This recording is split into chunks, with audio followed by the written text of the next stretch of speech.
Ah, Dios, pues ¿quién está haciendo ruido? Que se oye para acá.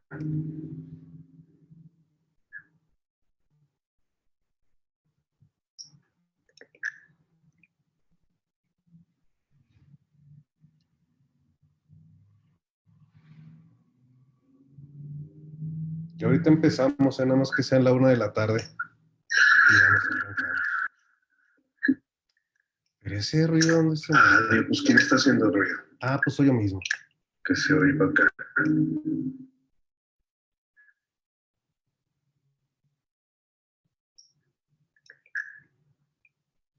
Pero voy a terminar yo aquí. Platicando conmigo. Y ahorita empezamos, nada más que sean la 1 de la tarde. Ese ruido, ¿dónde está? Ah, Dios, pues ¿quién está haciendo ruido? Ah, pues soy yo mismo. Que se oye para acá.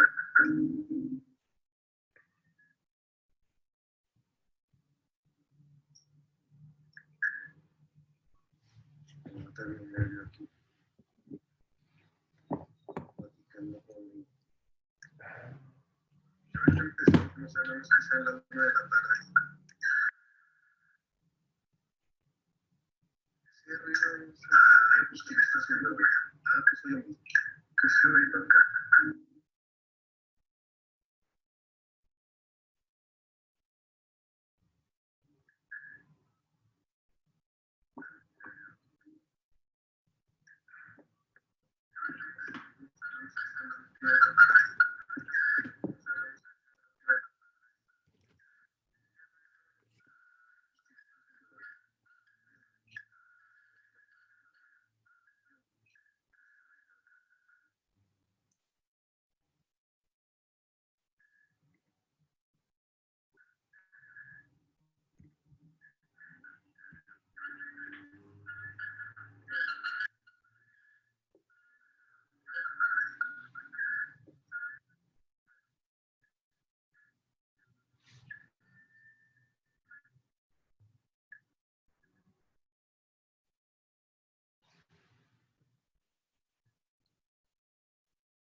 ¿Me pueden decir los que están por allá, por favor, que ya están conectados?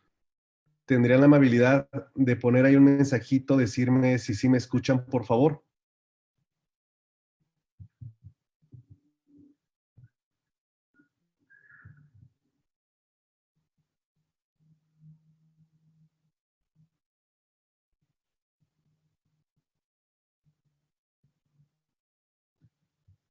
¿Me pueden decir los que están por allá, por favor, que ya están conectados? ¿Tendrían la amabilidad de poner ahí un mensajito, decirme si sí me escuchan, por favor?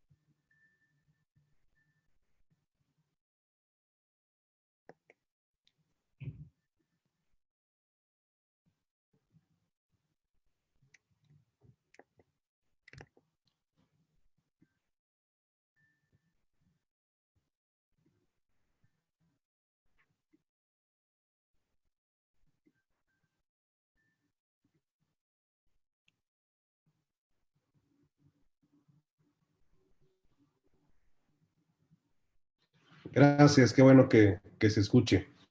Es que tenía abiertas otras pantallas y por eso se me generaba el eco y la repetición del sonido.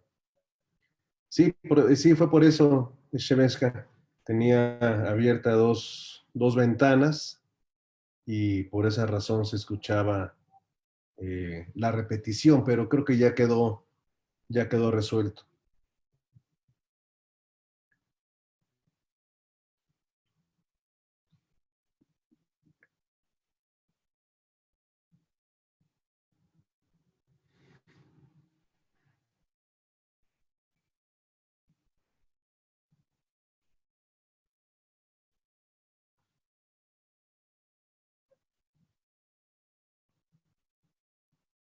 Bueno, pues buenas tardes, bienvenidos. Ahora sí, la tecnología no podrá con nosotros ni con nuestras sesiones. Estamos hoy que es miércoles 6 de mayo del año de la pandemia de 2020 y aquí seguimos fuertes y dignos.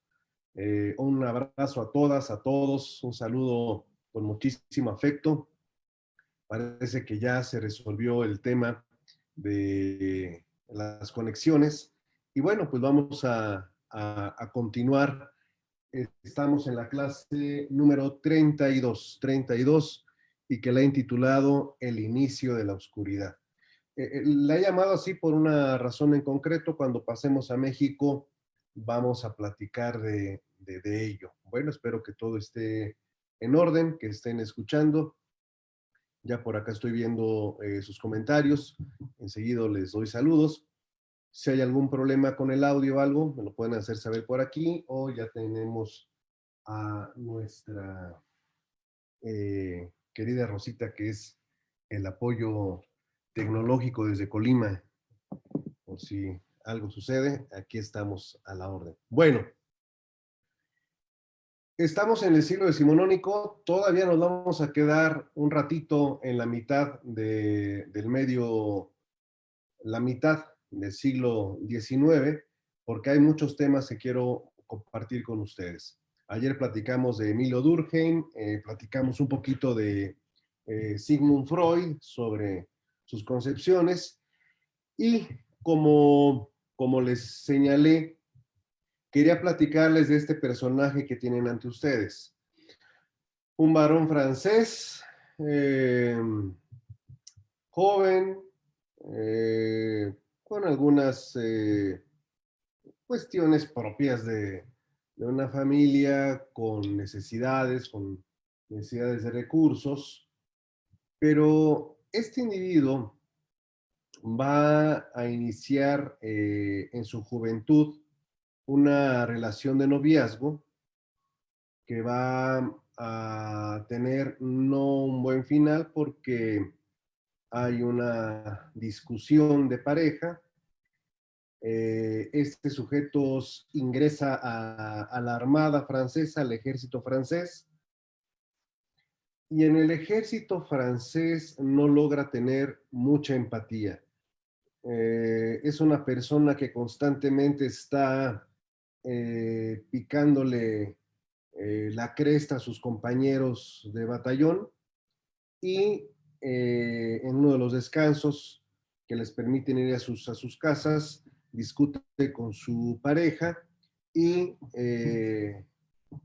con su arma le da un disparo y él intenta suicidarse. Se mete 2 tiros en la cabeza, pero no logra su objetivo. Queda vivo, pero va a tener una parálisis en la parte derecha del rostro. Ustedes aquí la pueden observar y además a la deformación que se genera lo va a obligar a utilizar siempre un gorro como el que tienen en la imagen. A partir de ese momento en el que se recupera, pero ya con esta parálisis facial, tanto en el ojo no lo puede mover tampoco, va a iniciar toda una carrera criminal. Va a privar de la vida a más de 17 personas. Se va a volver un hombre sanguinario, pero curiosamente sus objetivos son solamente mujeres a las que va a estar ejecutando. Eh, Cuando tuvo el primer incidente violento, cuando mató a su pareja y que se dio el disparo, primero fue enviado a un hospital para que se recuperara. Ya una vez recuperado, se le lleva ante la corte, pero se le declara que está afectado de sus facultades y por lo tanto se le lleva a un hospital psiquiátrico. Pero de ese hospital psiquiátrico se escapa y apenas saliendo comete su primer feminicidio. Y así comienza su carrera criminal. Aquí tenemos una ilustración, Le Crime de Bachet, Le Tour de Bellex, es el lugar donde él está actuando y están representadas parte de todos los crímenes que él comete. Si ustedes pueden observar, utiliza la asfixia, pero termina apuñalando a las víctimas.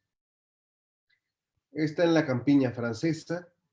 Eh, no hay no hay ataque sexual que acompañe a la privación de la vida, simplemente es matar por matar. Y este personaje, Joseph Vacher, va a ser el primer asesino en serie del siglo XIX documentado en Francia, porque el primero, pues desde luego le corresponde ese desafortunado honor a Gilles Dubré, y por lo tanto tenemos aquí a Joseph Vacher. Les voy a compartir algunos textos sobre su vida, sobre su decurso en esta actividad criminal, pues que va a terminar cuando vuelve a ser detenido.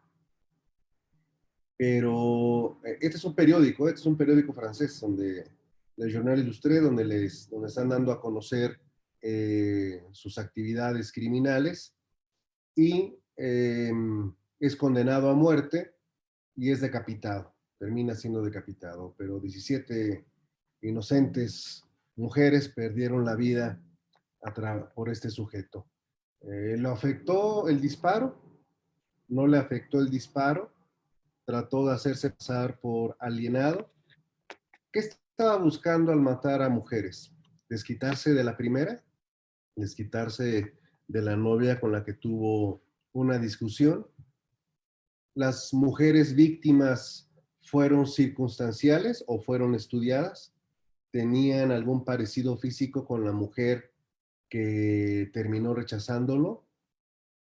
Estas son parte de las preguntas que voy a dejar abiertas porque hasta este momento todavía no existe un método para estudiar a los asesinos seriales, aunque estos ya existen. Uno de los puntos que se tienen que tomar en cuenta al analizar la presencia de un asesino serial es su perfilación criminal y después el perfil de sus víctimas para poder establecer el patrón. Una cosa es el modus operandi, sí, el patrón de la conducta. Otra cosa es la firma que deja el criminal en la escena y otra muy distinta, la perfilación del objetivo, de la víctima. ¿Ok? Pero obviamente esto que les estoy platicando del patrón, el modus, el perfil de la víctima, la firma, entre otras cosas, van a venir a darse hasta el siglo XX, no ahorita, que estamos en el siglo decimonónico. Y conforme vayamos avanzando, pues les iré platicando, iremos viendo ya todo esto con más forma, con más detalle, con más contenido. Y sí, desde luego vamos a entrar a este mundo que es dramático, pero no deja de ser apasionante. El mundo del crimen, eh, también de los spree killers, como se les dije en alguna ocasión, el mass shooting, todo eso, pero vamos pian pianito. Entonces aquí tienen ustedes a este personaje y les voy a compartir la información en un momento más. Cuando terminemos, vamos a irla linkeando aquí en esta presentación del día de hoy. Bueno, pues volvamos a México, vámonos a México de regreso.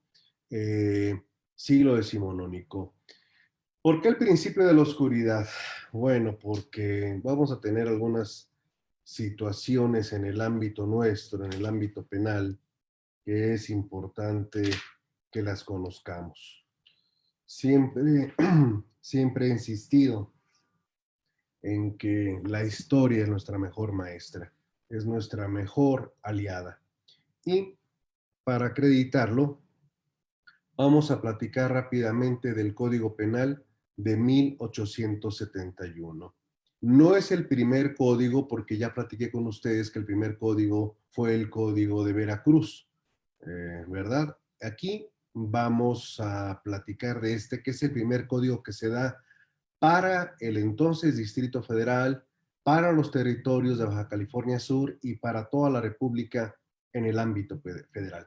Este viene a ser, por lo tanto, el primer código que va a tener vigencia en todo el país. Vamos a analizar algunos detalles de este código para darnos la idea sobre cómo está generándose la primera normativa penal. ¿Cuál es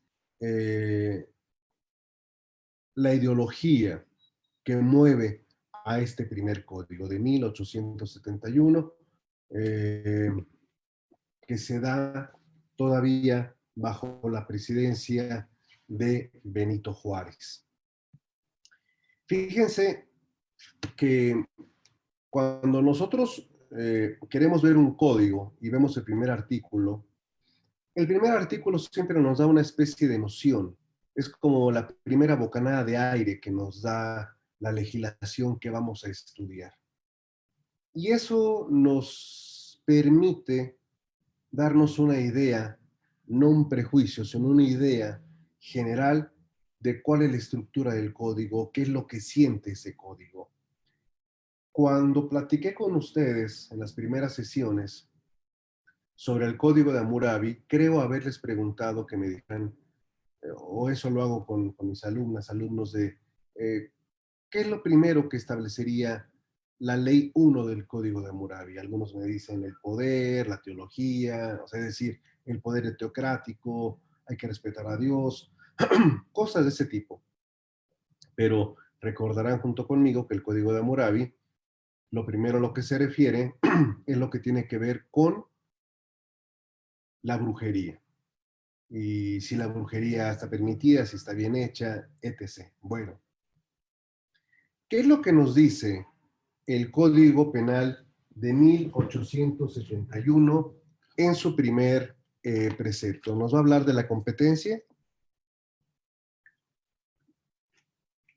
nos va a hablar acerca de la importancia del Código Penal. No. Dice, Todos los habitantes del Distrito Federal y territorio de la Baja California tienen obligación. Ah, caray, el Código Penal nos va a establecer tres obligaciones de los ciudadanos. El Código Penal empieza abriendo fuego, diciendo, ustedes que me están leyendo tienen tres obligaciones. ¿Cuáles son? La primera, procurar por los medios lícitos que estén a su alcance, impedir que se consumen los delitos que saben que van a cometerse o que se están cometiendo. Es decir, es tal la criminalidad que existe en el México de 1871 que el Código Penal nos traslada a los ciudadanos la responsabilidad compartida de evitar los que sabemos que se van a cometer o los que vemos que se están cometiendo. Tenemos que evitarlos. Tenemos que sacar el policía que llevamos dentro, diría el de la chachalaca, el Vicente Fox, ¿se acuerdan? Entonces, aquí, en esta circunstancia, vemos una desesperación gubernativa por involucrar a la sociedad para combatir el crimen, que sigue estando desatado. Más el bandolerismo, más el secuestro, desafortunadamente.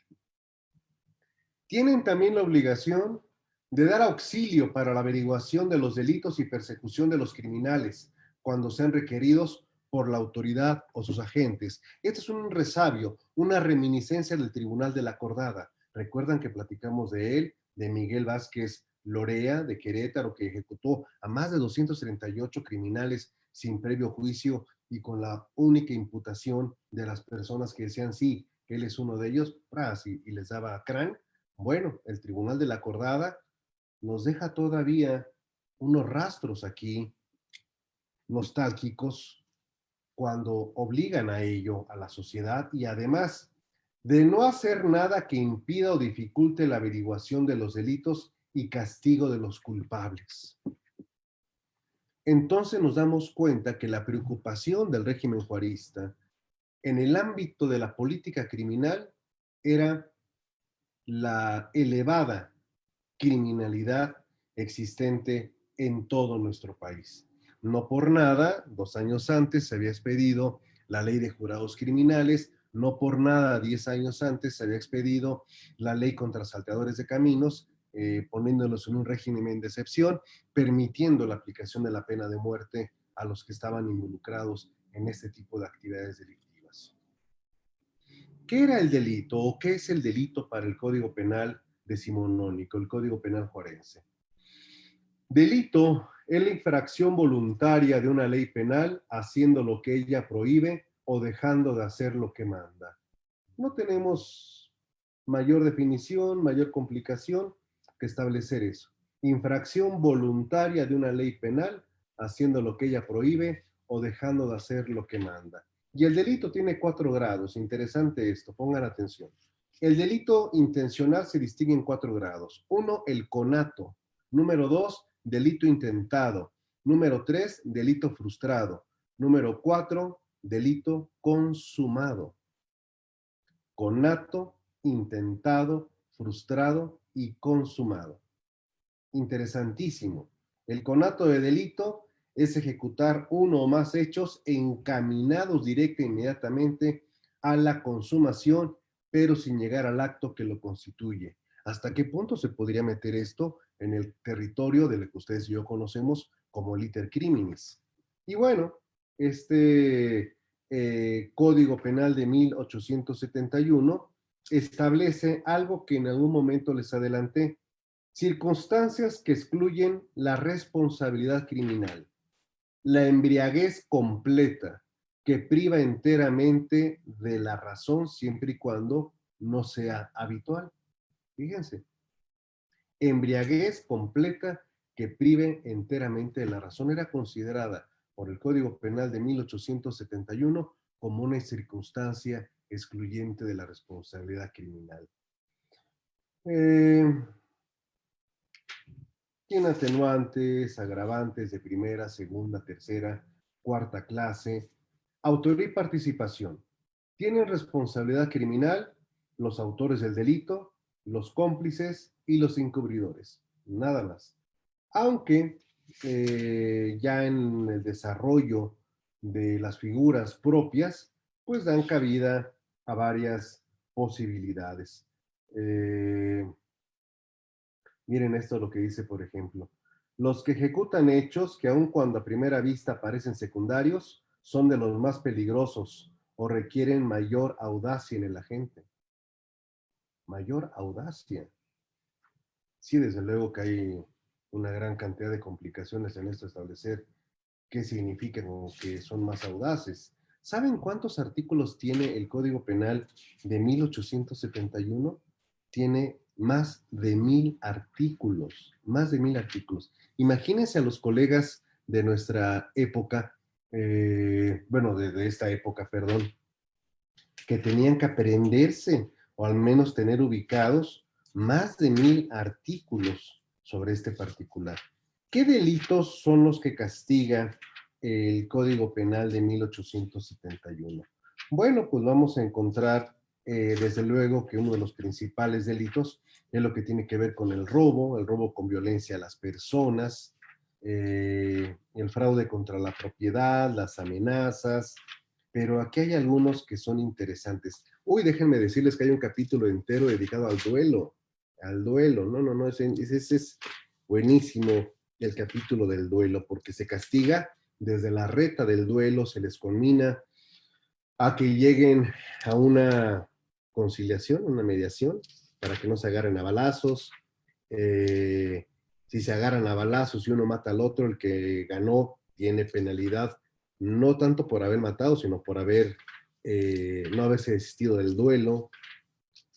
Y lo que podría preguntar, por ejemplo, bueno, antes de preguntar, vean, aquí hay el rapto, cuando se robaban a las muchachas, miren ustedes, comete rapto el que contra la voluntad de una mujer se apodera de ella y se la lleva por medio de la violencia física o moral, del engaño o de la seducción para satisfacer algún deseo torpe o para casarse. Imagínense con la moderna dogmática que dijéramos, ¿qué es un deseo torpe? ¿Que le haga de cocinar? ¿Qué es un deseo torpe? ¿Quién va a determinar un deseo torpe? ¿Dónde dice que es un torpe deseo? ¿Torpe para quién? ¿Para el promotor fiscal? ¿Para su señoría? Esto es parte de, obviamente, lo interesante y apasionante que tiene la dogmática penal, ¿verdad? Pero aquí es lo que decía el Código Penal, que se lleve a una mujer para satisfacer algún deseo torpe. Hay otro delito tremendo también por acá, que es el del estupro. Eh, por acá ahorita se los cuento. Les iba a preguntar, ¿ustedes estiman que en 1871 hubiera un capítulo en el Código Penal Federal, que es este, de delitos contra la salud? Mm. Sí, sí, sí, delitos contra la salud. Bueno, pues efectivamente sí hay. Y es el título séptimo, un solo capítulo. Delitos contra la salud pública. ¿Qué tal? Y que se va a castigar al que traiga opio, al que traiga cocaína, al que traiga marihuana, al que introduzca al país esas drogas o las trate de exportar. No. Nada de eso. El capítulo de delitos contra la salud pública implica a boticarios que vendan medicinas ya que no sirven, al comerciante que venda carne de un animal muerto por enfermedad y que sabiéndolo aún así lo vende. Esos son los delitos contra la salud pública. Vender bebidas adulteradas. Eso eran los delitos contra la salud. Entonces, ¿a quién se le ocurrió en determinado momento virar hacia otro tipo de sustancias? Eso lo vamos a ir platicando y analizando conforme avancemos en nuestras exposiciones. Está el delito de vagancia y mendicidad. Es vago el que careciendo de bienes y rentas no ejerce alguna industria, arte u oficio honesto para subsistir sin tener para ello impedimento legítimo. Ya muchos juniors podrían estar aquí en esto, ¿no? Contemplados. Y bueno, pues en eso se va el Código Penal de 1871, armas prohibidas, eh, 1151, no, 1152 artículos. 1152 artículos. Echen el lápiz de todo lo que se tendrían que aprender y estudiar nuestros colegas. Importante recordarles que en el ámbito legislativo mexicano y de las personas que son integrantes del gabinete de Benito Juárez, la idea del jurado y el sistema acusatorio subsiste, subsiste. De hecho, en la exposición de motivos de la Constitución del 57 se insiste en que el jurado es la mejor forma en cómo tienen que resolverse los conflictos de carácter penal. Ahora bien, vámonos al primer código de procedimientos penales que existe en México, ya bajo el régimen de Porfirio Díaz. Don Porfis es todo un personaje, es extraordinario en cuanto a su vida, a su historia, pero es horripilante como político criminal. No. Así que hemos tenido épocas oscuras en el ámbito de la política criminal, aquí es donde la empezamos, en el porfiriato. Eso de que orden, progreso y que mucha gente dice es que es lo que se está en México, no. Vamos a analizar con conocimiento de causa cómo fue el porfiriato en los términos de carácter penal y cómo un presidente, un dictador como fue Porfirio Díaz, va a dejar una estela terrible que va a durar inclusive a nuestros años de la actualidad. Código de Procedimientos Penales de 1880. Tenemos que estudiarlo y lo vamos a hacer. Vean ustedes. La facultad de declarar que un hecho está considerado por la ley como delito corresponde únicamente a los tribunales de justicia. A los mismos toca también de una manera exclusiva declarar la inocencia o la culpabilidad de las personas acusadas por algún delito y aplicar las penas que la ley impone. Bien, nos habla de hecho. Bien, un hecho. Al Ministerio Público, porque don Porfis es quien lo trae. Ahorita les platico por qué se lo trae. Corresponde perseguir y acusar ante los tribunales a los autores cómplices y encubridores de los delitos que se cometan y vigilar porque se ejecuten puntualmente las sentencias que se pronuncien. Perseguir y acusar ante los tribunales, no antes, ante. Pero ya verán cómo don Porfis se va a encargar de que esto no sea así precisamente. Porfirio Díaz estuvo eh, siempre fue seducido por Francia. ¿Quién no se ha seducido por Francia?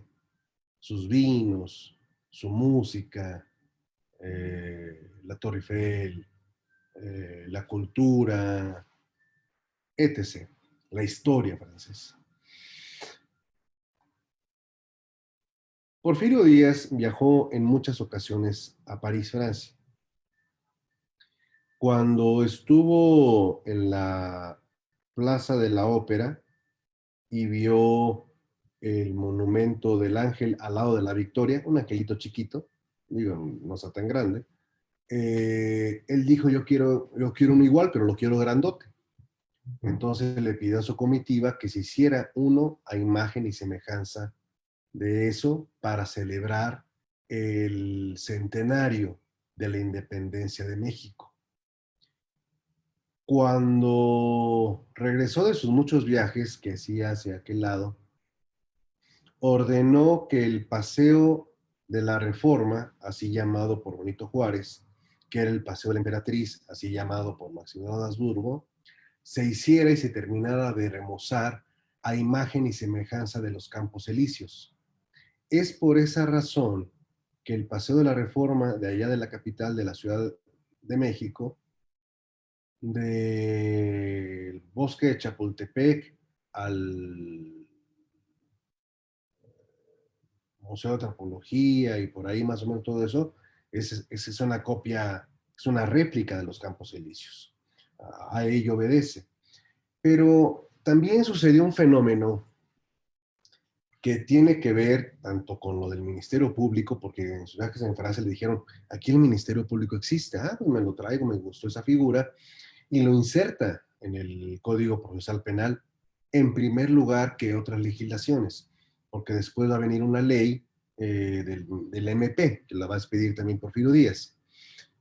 Pero para estas épocas que les estoy hablando y las que van a seguir durante los próximos décadas en las que Porfirio Díaz va a estar en el poder, sucede el mismo fenómeno que sucedió en Rusia, en el zarismo. Hablar francés era culto y seguir las costumbres francesas era culto. Esto se impacta más cuando ordena Porfirio Díaz que le hagan una colonia a su esposa, y ahí donde surge la colonia Roma, con todo el Art Deco, y luego precisamente su colonia vecina, que por eso se llama la Condesa, la Condesa.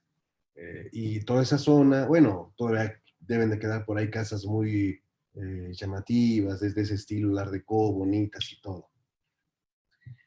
Las invitaciones a las bodas de la alta alcurnia se hacían en francés y la Nueva Galicia, ahora Jalisco, Guadalajara, pues se encumbraba también haciendo lo propio, ¿no? La élite mandaba sus invitaciones a las bodas en francés. Y cuando se hacían los bodorrios, pues llegaba la gente del pueblo, la que no era invitada, pero pues nada más agolpaba y para ver los carruajes en que llegaban las personas, ¿no? Y pues aprovechaban para pedir ahí para una cooperacha para comer.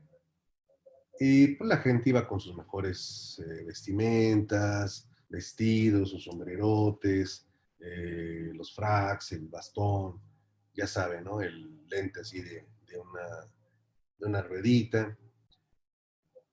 Y había algunos jaliscienses que, acercándose de las rancherías, pues en el camino que la gente bajaba de sus diligencias para caminar hacia la hacienda, pues les tocaban ahí con una guitarrita y les pedían dinerito, ¿no? O sea, cáigale, cáigale, bríllanos una luz.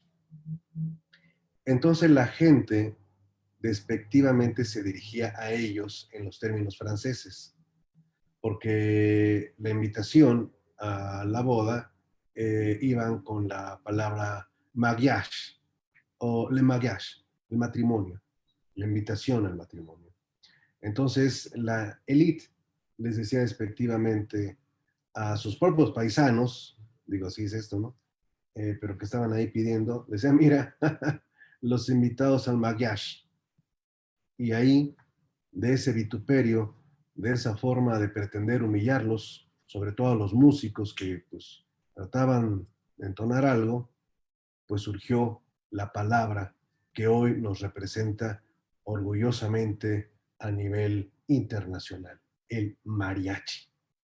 De una burla, de una ignominia, de un clasismo, nace el nombre de ese grupo tan fenomenal que es el mariachi. Abrazotes a todos los mariachis. Qué bárbaro. Pero bueno, entonces, bueno, pues yo estaba hablando del Ministerio Público, ¿verdad? Pero entonces el Ministerio Público por eso llega aquí al proceso penal. Y dicen que es el que tiene que perseguir y acusar ante los tribunales a los autores de los delitos. Pero ¿en qué se va a pervertir esto? Miren, artículo 11. La policía judicial tiene por objeto la investigación de los delitos, la reunión de sus pruebas y el descubrimiento de sus autores, cómplices y encubridores. Es algo que le compete ¿a quién? A la policía judicial, de quien ya dijimos que se llama policía judicial, porque depende del partido judicial del juez de instrucción. ¿Qué es lo que hace el juez? Espérenme, vean, miren. Los funcionarios de que trata este capítulo, se refiere a la Policía Judicial y al Ministerio Público, no podrán penetrar a las casas habitación, lugares cerrados o edificios públicos sino por orden escrita del juez del ramo penal o de la autoridad a quien la ley confiere expresamente esta facultad, salvo cuando se trate de la persecución de un delito infraganti, ándele, o cuando sean llamados por alguno de los habitantes de la casa, edificio público o lugar cerrado. No va a decir quién, ¿verdad? Porque no quiero decirlo, no lo voy a decir. Cuando se expidió el Código Nacional de Procedimientos Penales, el Código Nacional, decía que avanzada la legislación que ahora permite por primera vez que sea el, ¿cómo decía? Sea el habitante o el poseedor del domicilio, el morador, ya me acordé, que ahora permite que sea el morador de la posada quien permite el acceso a las autoridades. Si está desde 1800, ahí lo están viendo ustedes, ahí está el artículo 21. No, y no solamente eso, porque no sé si a ustedes les tocó el agarrón, que la flagrancia, cuasi flagrancia, flagrancia equiparada y todos los debates del 146, 147. Se llama delito infraganti el que se está cometiendo o se acaba de cometerse, siempre que en este último caso exista una conexión inmediata o notoria entre las circunstancias y vestigios del hecho y las circunstancias, objetos o señales que se encontraren en el supuesto autor, cómplice o encubridor o en el sitio que se trate de penetrar. Ahí están las reglas de la flagrancia. Desde 1880. ¿Cuánto tiempo tiene de eso? 1800, 1900. 120, 140 años. Hay 140 años, ahí estaban ya las bases de cómo es la flagrancia. En todo caso de aprehensión, el aprehendido deberá ser consignado antes de 24 horas a la autoridad competente para averiguar el delito. ¿Se dan cuenta? Tienes 24 horas para tener a la persona aprehendida, sinónimo de detención. Aquí nos habla de orden de aprehensión, sinónimo de, para llevarla ante el MP después para que se averigüe el delito. Es decir, la policía judicial puede tener durante 24 horas a la persona a su más entera disposición. Y este es el artículo, señores, este es el artículo base de toda la desgracia del sistema procesal mexicano. El representante del Ministerio Público que de cualquier manera tenga noticia de que en el territorio en que ejerce sus funciones se ha cometido algún delito que pueda perseguirse de oficio, que pueda, requerirá sin pérdida de tiempo al juez competente del ramo penal para que inicie el procedimiento. Y si hubiere peligro de que mientras se presenta el juez se fugue el inculpado, o desaparezcan, o se alteren los vestigios del delito y de sus circunstancias, podrá, desde luego, mandar a aprender a aquel y dictar las providencias que fueran necesarias para impedir que se pierdan o destruyan los instrumentos o cosas objeto o efecto del delito y los vestigios del hecho, y en general para impedir que se dificulte la averiguación sin perjuicio de dar parte inmediatamente al juez de ramo penal, comunicándole de palabra o por escrito los datos que hubiere recogido. ¿Qué les parece esta joya de arbitrariedad? Aquí no hay imparcialidad, ¿eh? Eso quién sabe qué sea. Aquí no existe la imparcialidad. Aquí el Ministerio Público es quien le ordena al juez, a ver, señor juez, hay un delito, órale, póngaseme a trabajar. Ah, no está el juez, ah, no importa, yo empiezo. Deténganmelo. Y a ver, tú policía judicial, haz esto, tú perito, haz esto. Y tú policía, recábame testimonios de este, de este, de este. Ahí viene el juez. Ah, ven, señor juez. Mira, te informo que pasó esto, ya hice esto, ya hice esto y hice aquello. Síguele tú con lo demás. El juez seguía investigando lo que ya había empezado a hacer el MP, sin cuestionarlo. Es decir, estamos ante un esquema procesal donde el Ministerio Público y el juez son uña y mugre. o más mugre que uña, pero bueno, eso es lo de menos. El chiste es que van juntos. ¿No han visto hoy ustedes en las audiencias la familiaridad con la que se llevan los jueces y los ministerios públicos?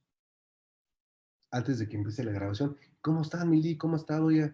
¿Cómo está su hijo? ¿Cómo sigue? Ah, qué bueno, me lo saluda mucho, ¿eh? Qué bueno, ya empezó la grabación. Bueno, a ver, así a todos en sus lugares, a ver. Favor de individualizarse. ¿Quién nos acompaña? ¿No les ha tocado? ¿No, no les han platicado de esa connivencia que existe? Bueno, me han contado. ¿Dónde está el origen de todo esto? Ahí tiene usted ese artículo 30. El MP es el que le dice al juez, haga esto y si usted no está, yo puedo hacer todo hasta que usted llegue. Y si no llega, mejor, espérese, ya le traigo todo trabajado. Pues no estaba diciendo Porfirio Díaz en su código al principio que el MP tenía que investigar ante los tribunales y no antes que los tribunales. Pues aquí está el golazo que metieron en esa legislación.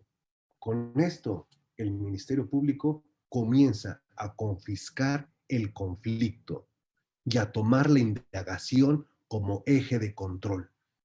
Aquí está, artículo 30, artículo 1000, digo, artículo 30 del Código de Procedimientos Penales de 1880.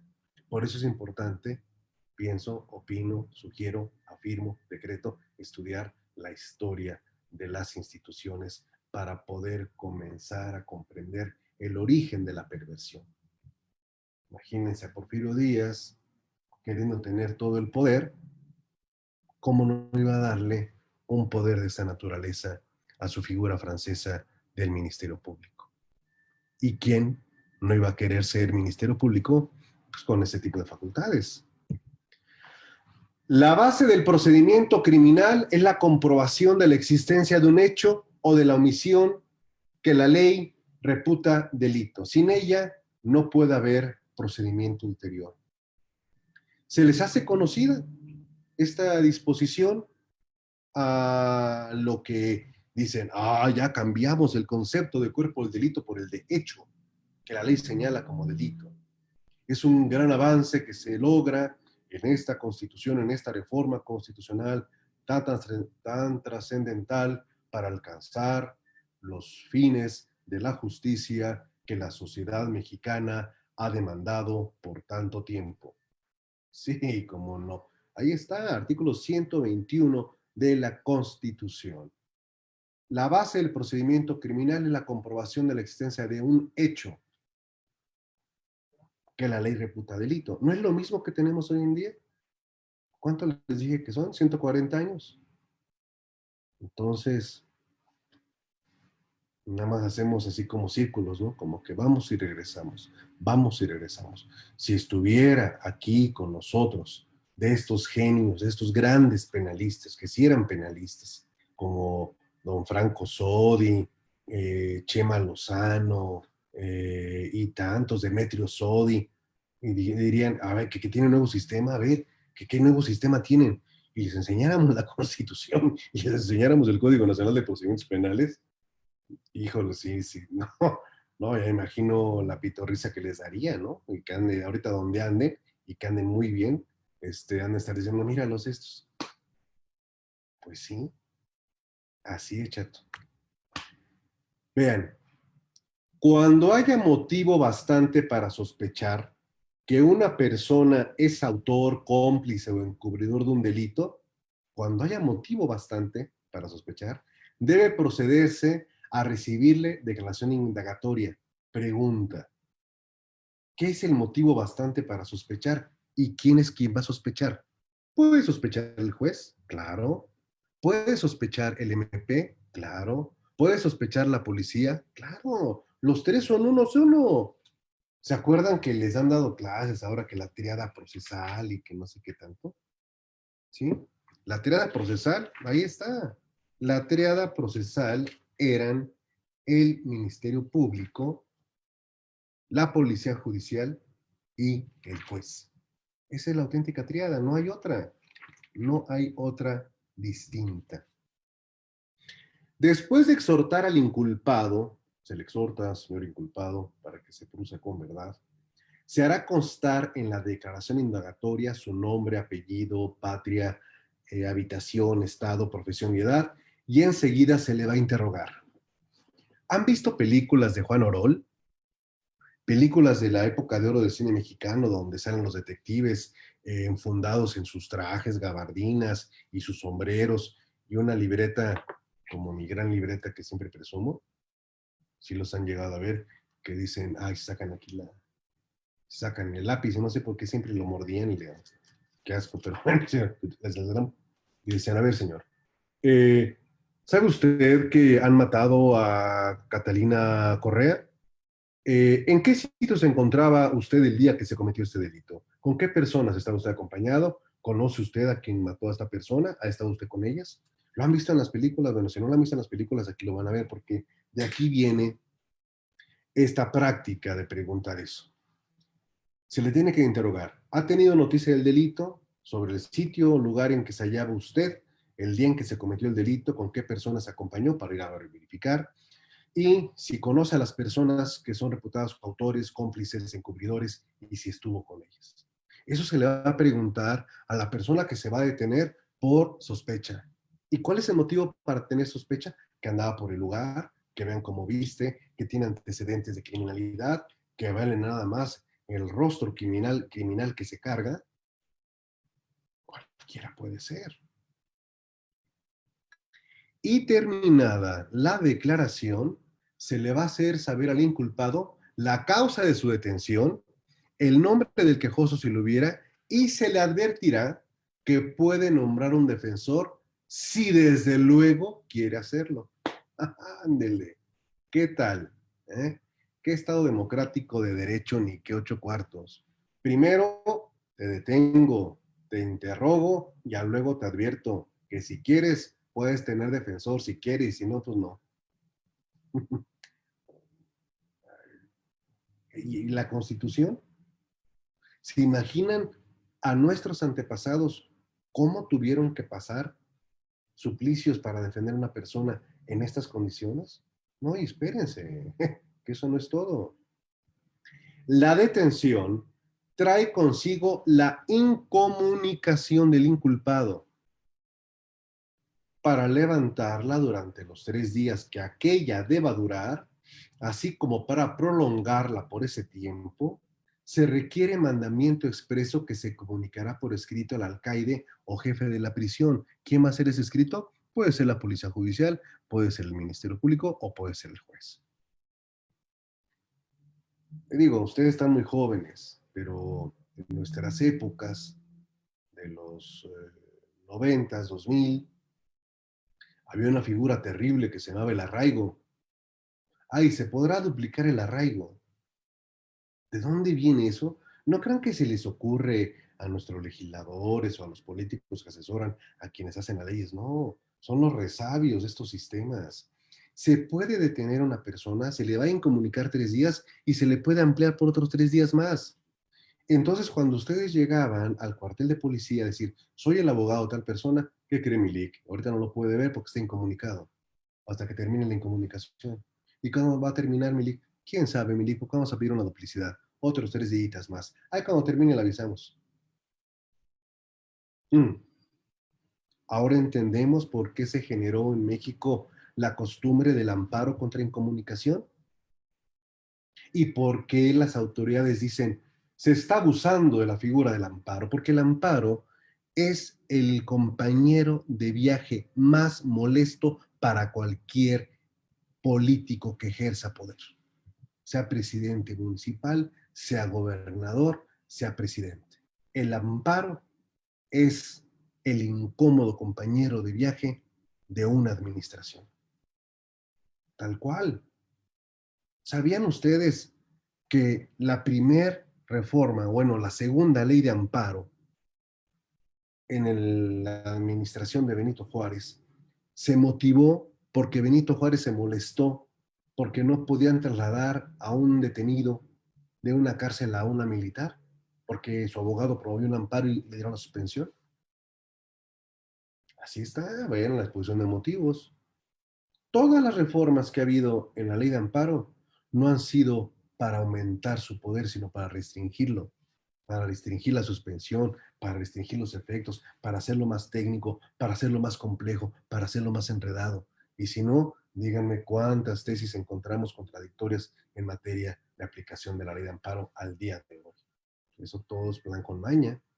Entonces, vean ustedes, la incomunicación tiene un fundamento legal. ¿Y la Constitución? No, la Constitución no es precisamente lo que más interesa.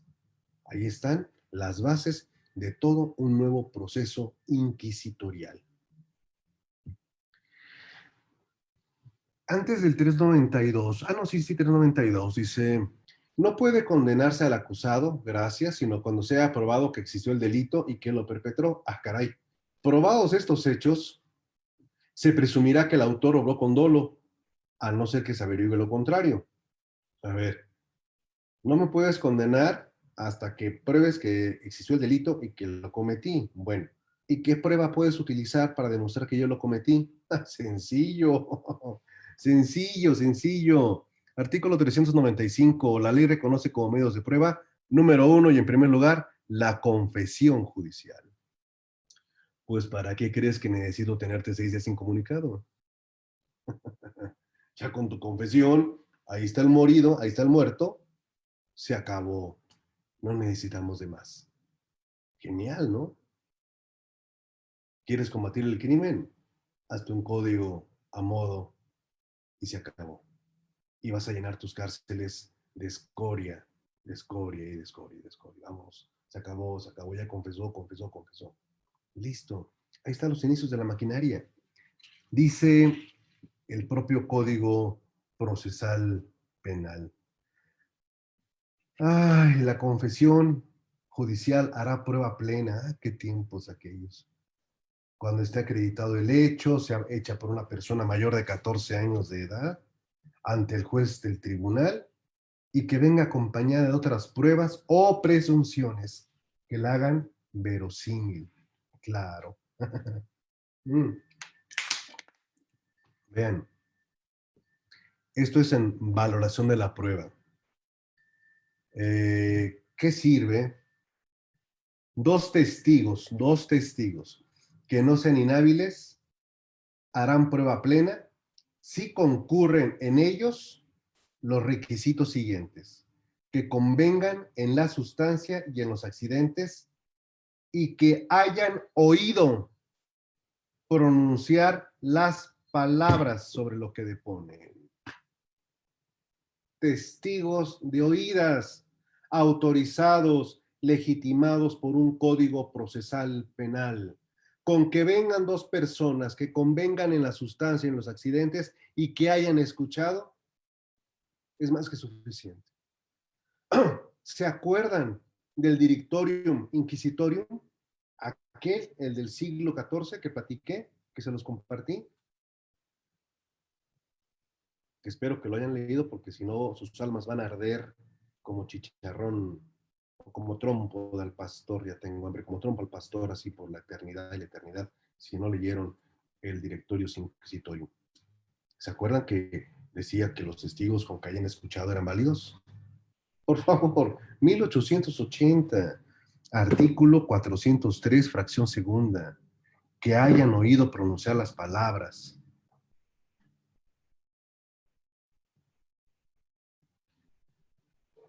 Y luego decimos, ay, ¿por qué son tan malos? ¿Por qué? Porque pues ahí está, ¿no? O sea, terrible, terrible. Ese es el inicio de la oscuridad, 1880. Ah, no, pero don Porfis, el orden, el progreso, y que hizo el ferrocarril, y que no sé qué tanto.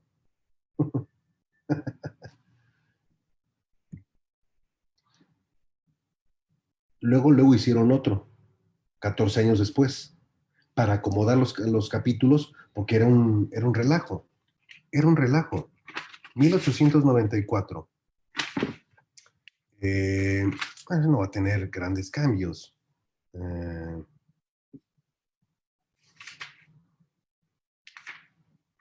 Por ejemplo, ya a la declaración indagatoria le van a llamar declaración preparatoria.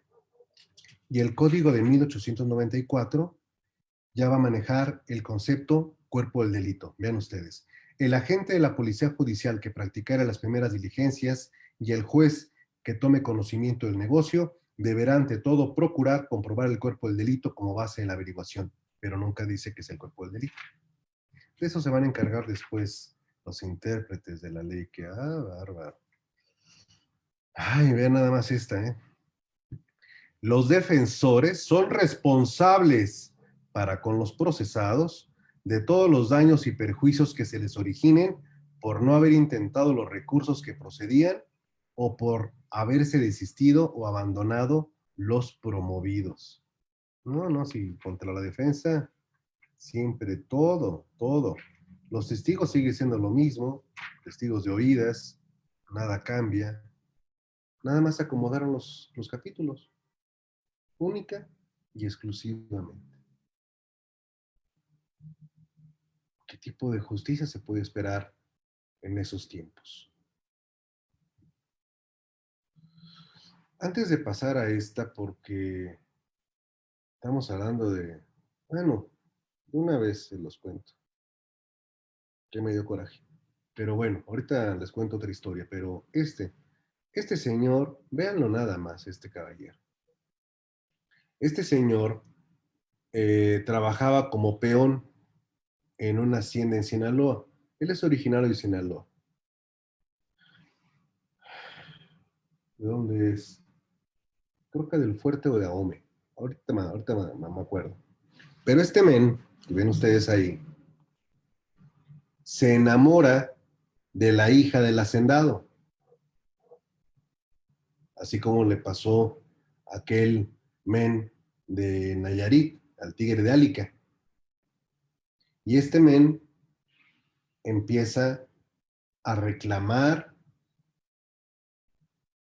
los maltratos que les hacen los hacendados a las personas.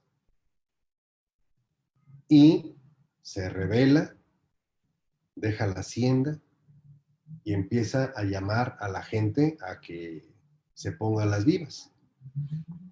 Por esa actitud de castigo, lo mandan a las minas de plata. Lo mandaron a Durango, a Durango.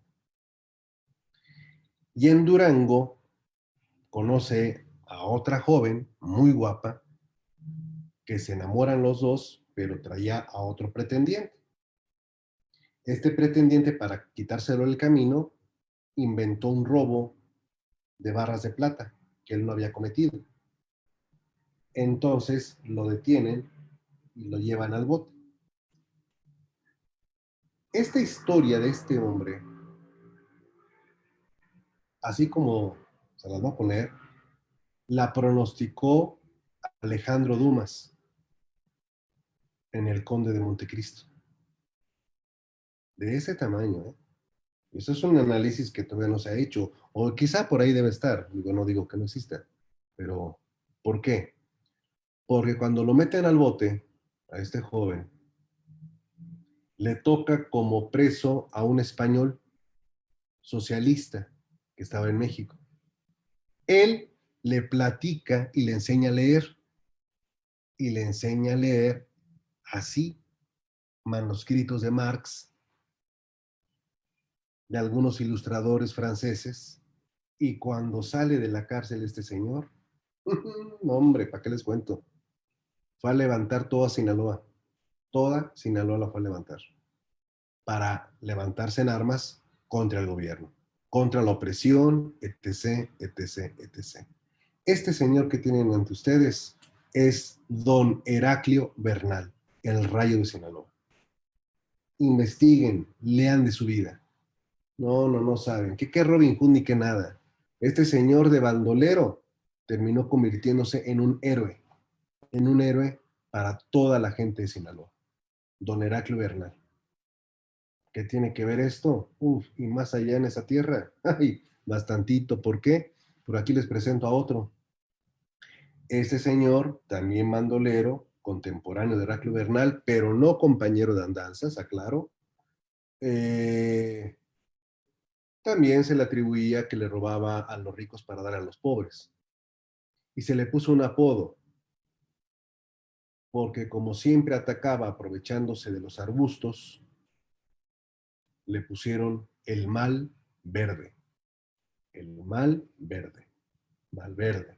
Jesús Malverde.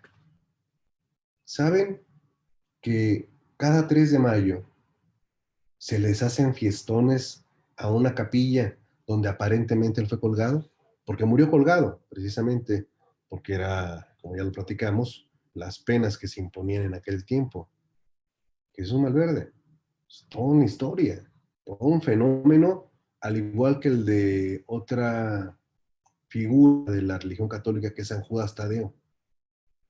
Esos son los 28 de octubre o 28 de cada fin de mes. La gente que se dedica a actividades criminales en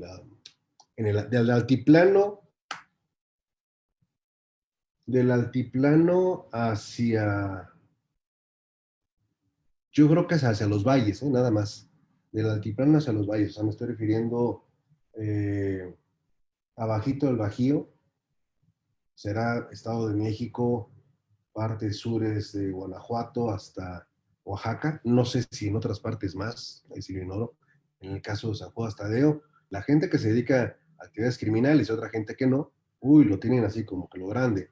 Y gente que se dedica a otro tipo de actividades criminales tienen a este personaje así como, wow.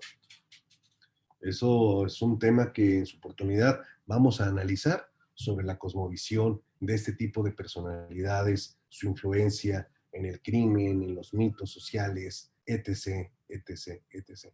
Pero como ya son casi las donas, me dio mucho gusto verlos, saber que andan por ahí. Les mando muchos saludos a Neto Aguilar, Heriberto Caravantes, Maribel García, Alejandra Caravantes, que ha de ser familiar de Heriberto Caravantes, Rafael Vanegas, Simitrio, ¿cómo estás? Julio César Miranda, Germán Álvarez, perdón, Crispín de la Cruz, Norma Gallaga, Moisés Efigenio, Marbella, José Luis, Luna, cuando puedan, y luego me ponen de dónde escriben, ¿no? Para tenerlos ubicados, de por dónde andan Margarita Seda, Jenny Ortram, saludos, Ranferi, José Fernando, Irmis, qué bueno verte, Alfredo Díaz, Jenny Ortram, aquí estás otra vez, José Osorio, Beatriz Bojorques, y bueno, pues espero que les esté sirviendo y que se siga haciendo su interés ese tipo de pláticas. Si nos vemos aquí mañana, les voy a platicar. Mañana ya no quiero entristecerlos ni hacerlos pegar tanto coraje, pero mañana les puedo platicar quizá, de literatura. Quiero platicarles de algunos asesinos, pero también quiero platicarles un poquito de literatura y de arte relacionada con el crimen. Que tengan una tarde excelente, me dio gusto verlos. No salgan, quédense en casa, viene lo más duro, pero la vamos a librar. Ya después de que la libremos, ya vemos cómo libramos lo otro, ¿verdad? Pero ahorita hay que librar el coronavirus. Saludos, fuerte abrazo.